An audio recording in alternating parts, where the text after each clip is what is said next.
Yo, what's up YouTube? It's your boy C-Spec Kurt, and I'm out here with my 2008 Chevrolet 2500 HD pickup truck, diesel, you know. And what we doing today is replacing the camshaft position sensor. Alright, so we got the old one out. I'm just gonna show you my method of getting in here to get this thing out. Alright, so this is the old one. I threw the P0340 code first, and then after that I threw the P0341. I reset it, and then eventually it threw again, and I just didn't reset it and it cleared itself. So not sure what the problem could have been going on, but you know, I'm just gonna go ahead and replace the camshaft sensor. As you know, I got this truck right here for the low 2008 2500 HD LT, $8,600 from a dealership.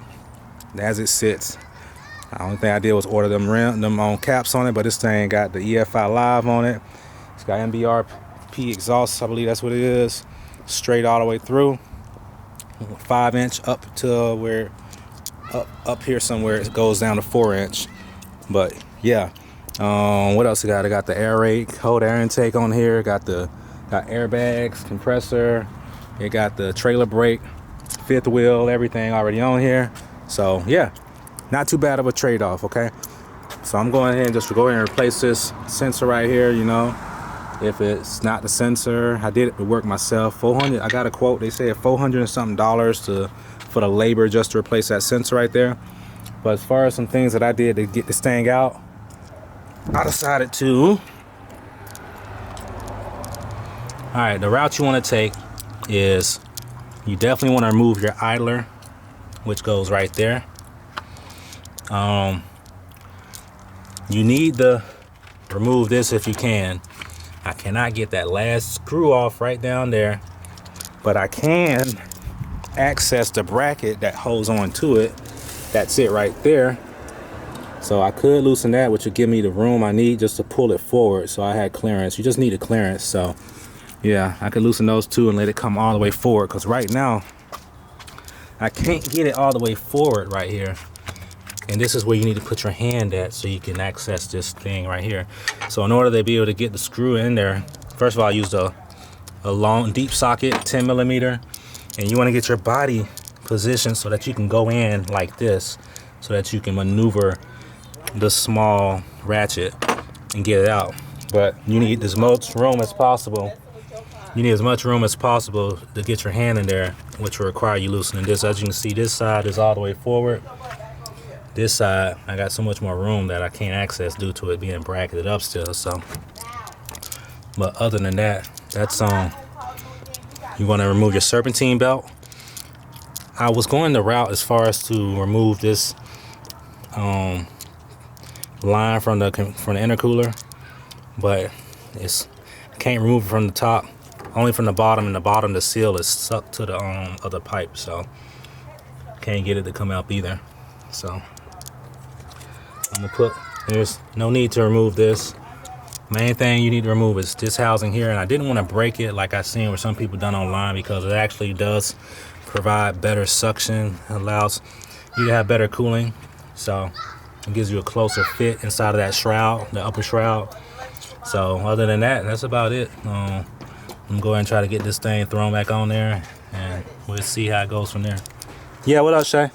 Did you not notice that we're playing on top of the electrical box with water pouring it? It rains on it all the time. Okay, still, they don't need to be sitting up there playing on top of it with water. All right, so other than that, that's about it.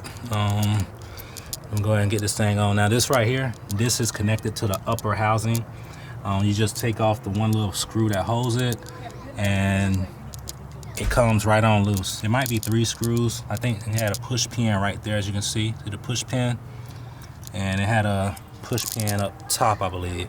Actually, just one push pin. I pulled it out, and it was being held in place by a little clip that's already on the shroud, the upper portion of the shroud. So I'm gonna go ahead and get this thing finished up and keep you guys posted on the process. Okay, I know I'm not gonna beat this sunlight I got it here late. That's the upper portion of the shroud right there, and of course you got to take off your top radiator cover right there. It's only some pop-up type pins, as you can see.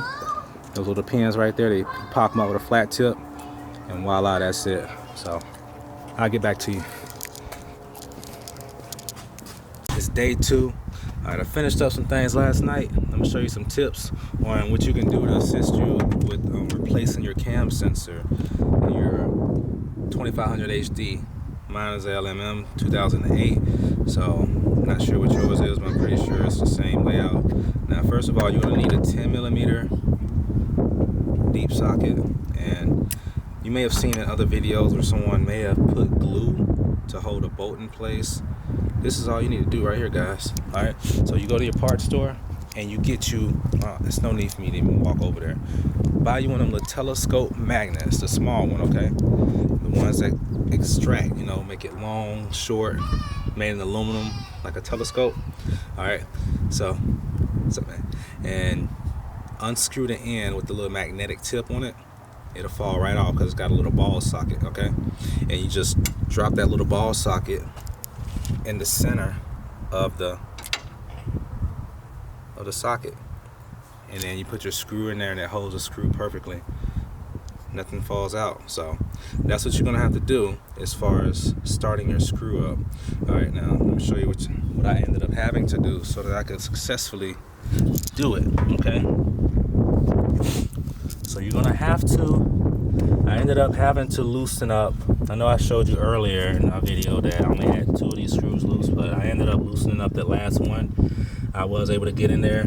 This little lower shroud, you can push it in, and in order to get it fully out the way, you have to remove the fan and everything. So I was able to push it in and got this to come forward just enough so I can get my hand in there.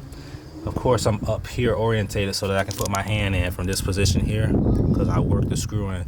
Now, when I got the screw in with the socket, the screw is just enough behind that pulley there where it's not going to be a straight angle when you put the socket to it. It's going to be canted a little bit. Nice GTR there.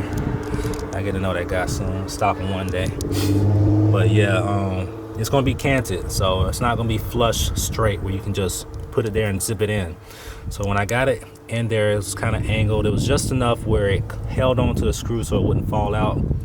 So I pulled my socket off of it, and I got in there with my fingers, kind of backed it off just a tiny bit and restarted it up, and it screwed in just as easy. I was able to thread it all the way in with my fingers until it stopped flush with the hole of the housing of the sensor. So yeah, I got it started just enough so it catch, because it was at an angle. You're not going to be able to screw it all the way in with the socket. Move the socket out the way, finger tighten it in.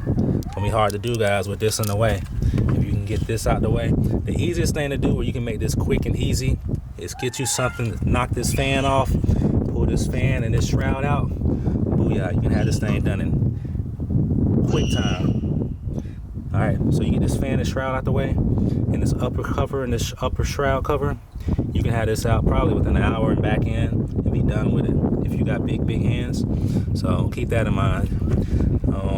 Just research what size tool you would need. I see a lot of people use a air ratchet and knock that thing off. So you can look at that also. Look at what's his name, Duramax Mechanic or something like that. But yeah, he got some interesting stuff on his YouTube as well. But anyway, I'm going to finish putting this stuff back together, and I'll come back to you and show you what's going on. All right, peace. All right, guys, something else I want to point out is that a good way that you can get to getting this shroud screw out on the side is, I'm not sure if it's like this on all the Duramaxes, but this top bracket here for the intercooler, loosen it up and you can turn this out of your way so this bolt isn't in your way when you're over here trying to get your hand down in there. Just loosen it up enough to where you can eventually get it out the way. It'd be easier if you can get a ratchet wrench, because I took forever to get this thing loose with just your traditional wrench. All right, check it out. What's up? We back up in here. Just got everything buttoned up. As you can see, we got the sensor in place. I got the shroud back on and everything. Secure my fan, protect my fan guard. Definitely keep the fan guard on. I mean, a lot of guys rip it off, but I mean, if you're gonna do it right. Put it back on. It provides protection and all kind of other little stuff. But yeah, I got my shroud back in place. I'm getting ready to put my cover right here, which covers up the radiators and whatnot, so that it'll pour that air through, so to get a nice suction going on. And that right there is what secures to the shroud housing, which goes right here. So snap that in place like so. Just tuck that over here.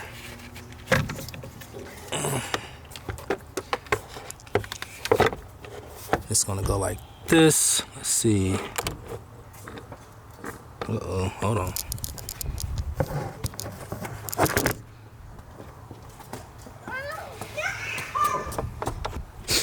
Alright, so this goes over here to hold it in place. The other one is missing. It's supposed to have like 2 or 3 all together. But as long as you have at least one in there, it's going to stay in place because it has the little guard that's built into the fan shroud to keep it in place. But I did at least get this finished up. That goes in like so. Make sure all of your wires and stuff is out of the way, clear, secure everything properly. Turn this the right way. Put your coolant line back in there, how it goes. Let's turn it the other way. Looks like it's damaged. There you go. Just like that. All right, and make sure you don't have anything extra left over. So this right here is going to go right here. So let me get that on there. Yo, check it out, guys. It's pouring down out here. Trying to wrap it up. As you can see, everything's done. All right, this is your boy C-Spec Kurt. And it's a wrap. I'm out. Stay tuned. We about to replace some inner and outer tire rods on the truck, okay? Peace.